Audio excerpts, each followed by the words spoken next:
The Labour Party Senate caucus has expressed deep concern over a reported threat by Edo State Governor Senator Monday Okpebholo against Mr. Peter Obi, the party's 2023 presidential candidate and former governor of Anambra State. Governor Okpebholo had reportedly declared that Mr. Obi's security will no longer be guaranteed should he visit Edo State again without first seeking the governor's permission. The threat appears to stem from Mr. Obi's recent visit to Edo State, where he made a generous donation of 15 million naira to a nursing school.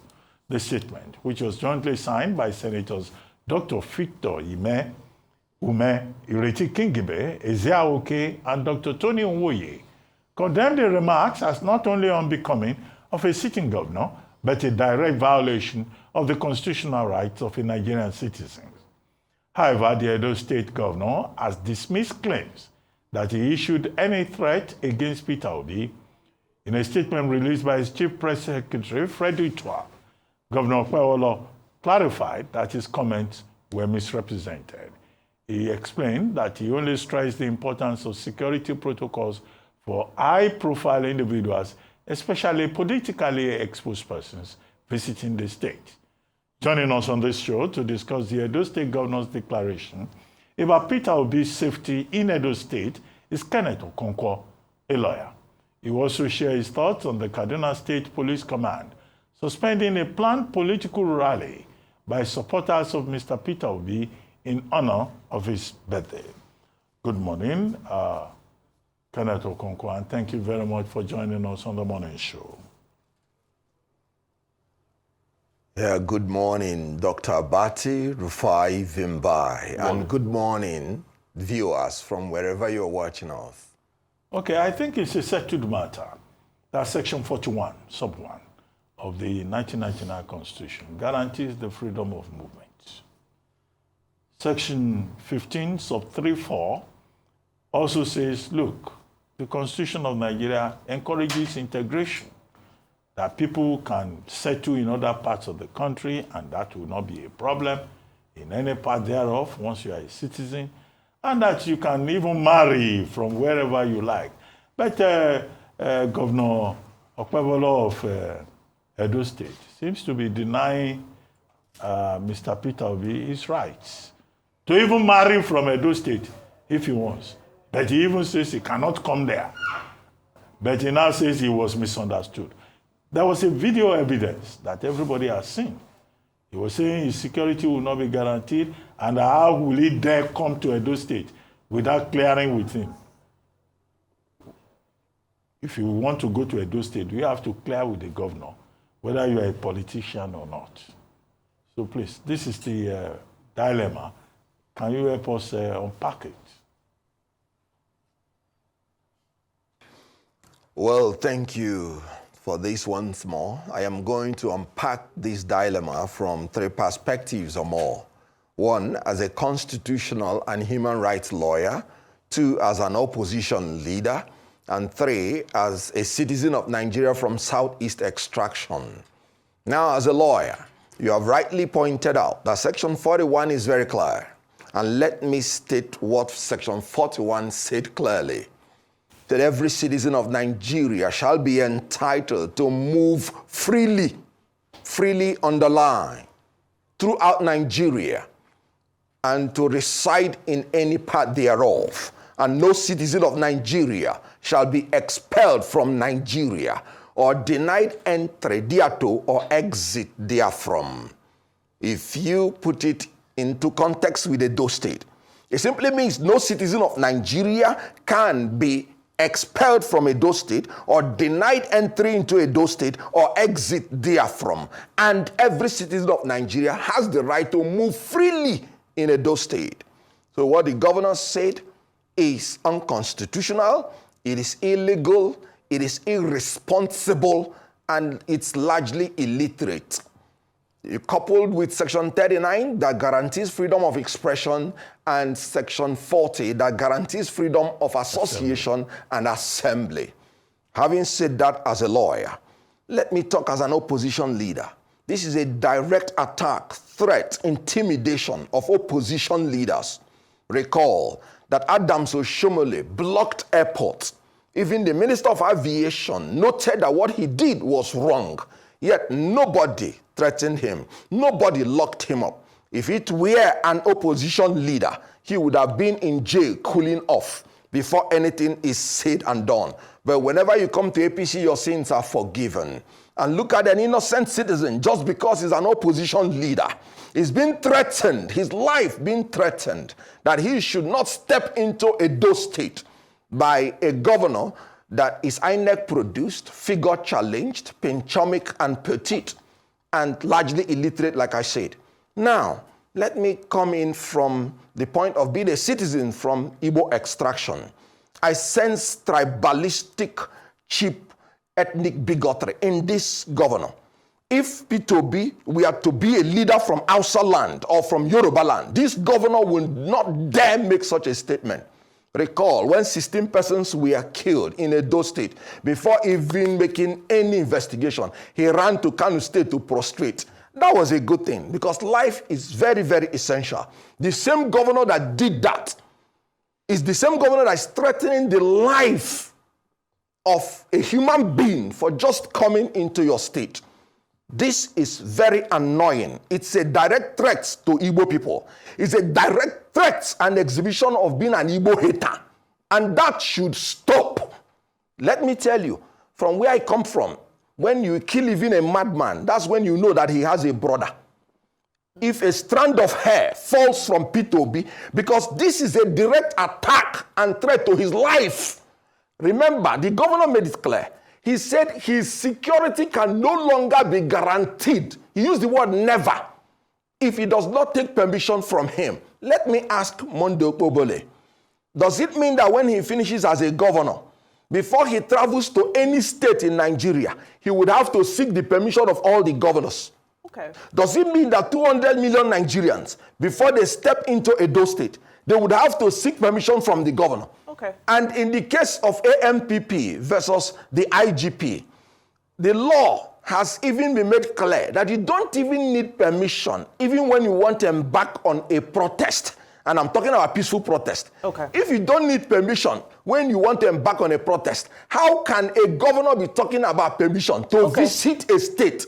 Okay. That is in bad taste. Okonkwo, that is offensive. These are the questions. I reject it with everything that is within me. You know, that is why Julius Caesar said, in Julius Caesar, he said, let me have men about me that are fat, sleek-headed men, such as Monday Okpebholo, who has a lean and hungry look.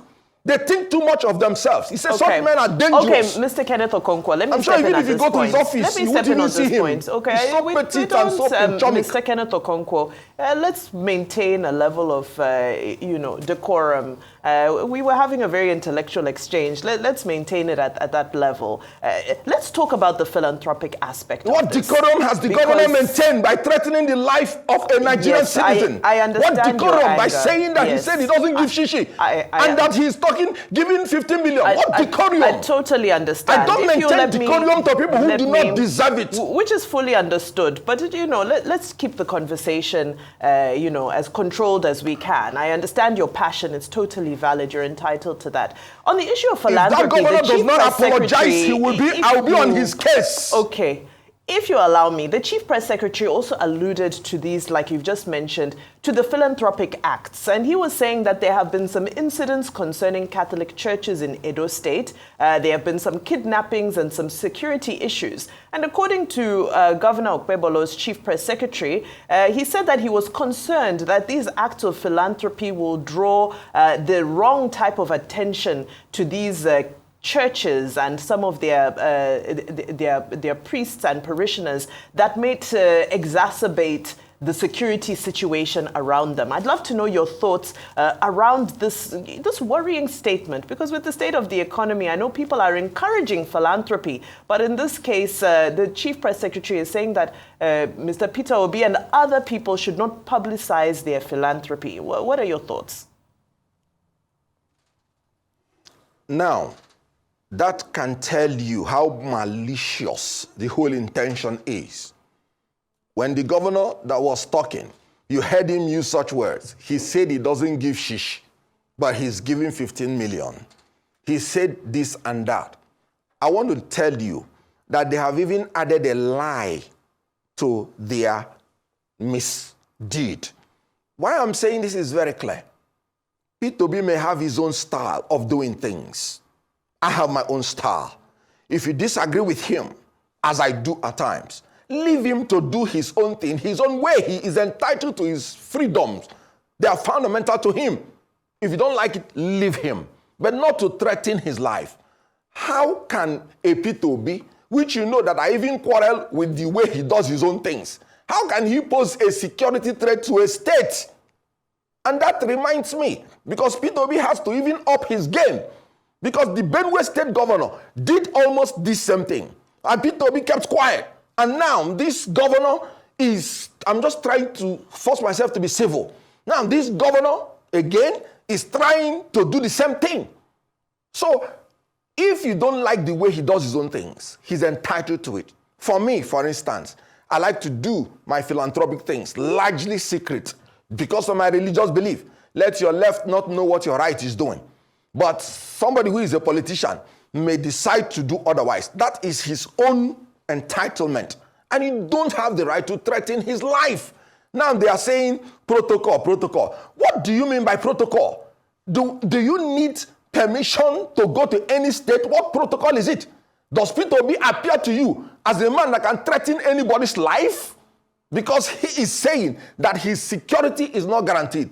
The primary duty of any government is to ensure the security and life of the people in your state, in your territory. And this is a governor that is rather threatening the lives of the people in his state, in his government. What a governor. So what I am saying is that Peter Obi does not pose any threat to anybody's life. Okay. So he couldn't have breached any protocol. Okay. Mr. Kenneth Okonkwo, see, unlike Vimba, I will help you lose decorum quickly with my question. You will lose total decorum when I bring this question to you. So, you know, I have wawulens. Proceed. Let me proceed. Have you heard of a name of somebody called Mr. Jared Tenebe? Mr. Jared Tenebe is the chairman of APC in Edo State. There's a video making the rounds. In fact, he said the governor, Okpebholo, was right to have threatened, to have threatened Mr. Peter Obi because of a deep-rooted hatred towards him. Those are the words of Mr. Jared Tenebe. In fact, the words of Mr. Jared Tenebe, and there's a video already circulating, were even stronger than the words of the governor. What would you say to all of this? Sorry, I don't give credence to people like that because they're just seeking relevance. He's as inconsequential as his face looks. Please, next question. Because what am I going to talk about APC with their failed state and with their unintelligent, low IQ people? He's just seeking for relevance. Please, next question. Okay, Kenneth Okonkwo. Well, I mean, you started with 3 levels of analysis. I disagree with your ethnicization of Okpebholo's statement. I don't think you can just jump from Peter Obi and say this is an attack on Igbos. It's a very facile, convenient, unhelpful way of analyzing Nigerian issues, in my view, that is. But however, you will know that Section 37 and Section 41... I respect your view, but I just want you to know that this governor wouldn't have tried this with a leader from Hausa land or a leader from Yoruba land. And I mean it. Okay, that's speculative. It's speculative, purely. Because, don't let's drag ethnicity that's my opinion, or and I'm religion entitled to it. Into anything, or into everything. Okay. Now, I was referring to Section 37 and Section 41 of the Criminal Code, which talks about threats, particularly in this particular instance, spoken threats. And the fact that it relates to life. So when you say you cannot guarantee the security of somebody's life if it comes to a part of the country, you are challenging the person's dignity and right to life, which is constitutionally guaranteed. But what remedy do you think that Mr. Peter Obi can seek? Okpebholo has immunity until he is no longer governor. What should Mr. Peter Obi do, for example? Should he report to the Inspector General of Police? Should he dare Okpebholo and go to that same Edo State again to show courage? What will you recommend to him? You know, I must have to tell you that part of the reason I got very upset, like Vimbai pointed out, is because I understood that this man has immunity and there is a limitation to what you can do. So the only choice I have is to state my mind the way that it pained my heart, because there is really little anybody can do to a man that is enjoying immunity. Police can only investigate, but they cannot prosecute him. And I am telling you, if he stays there for 4 years, before that time, tempers would have cooled, and there is nothing practically you can do about it. I am aware of what you submitted, Abati, and you are absolutely correct. It's a criminal offense, no doubt, to threaten the life of any citizen. But unfortunately, he's enjoying immunity, and there is little we can do about it, except to pour our venom the way that we have seen it. It's quite unfortunate, but there is nothing anybody can do about it. Okay, this is the second time we're seeing this happening to Peter Obi. The first time was concerning Benue State after those killings happened and he wanted to visit. And some people might analyze this and say that it shows the growing momentum around Peter Obi and his movement.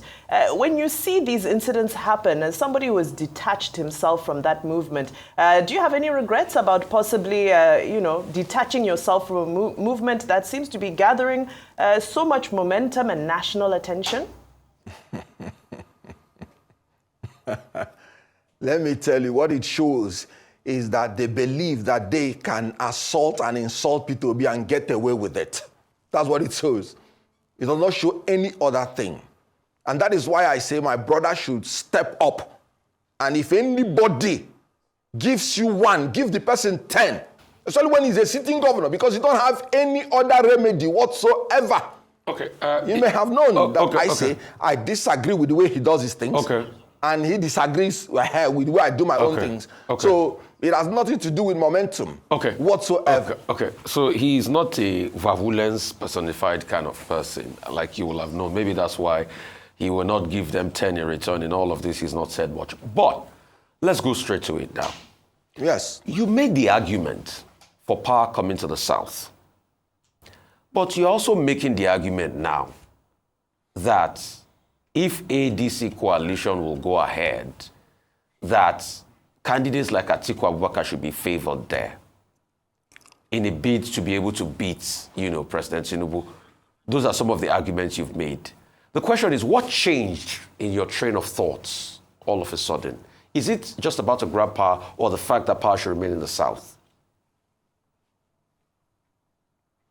Now, circumstances of 2023 is different from circumstances of 2027.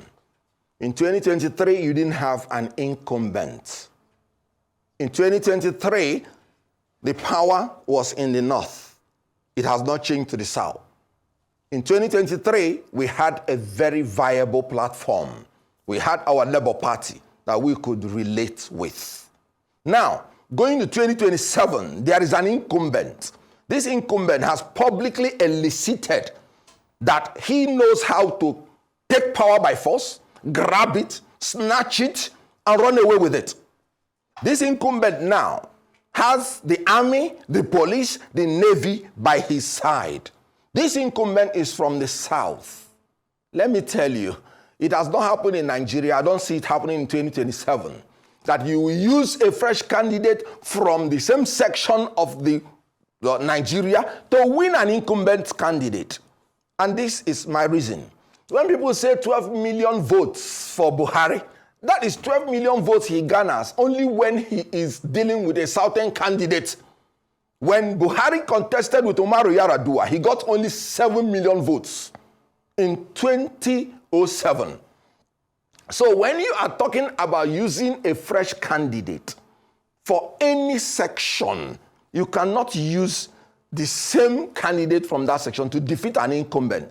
And the reason is that nobody will be willing to fight for any vote if the candidate rigs the election.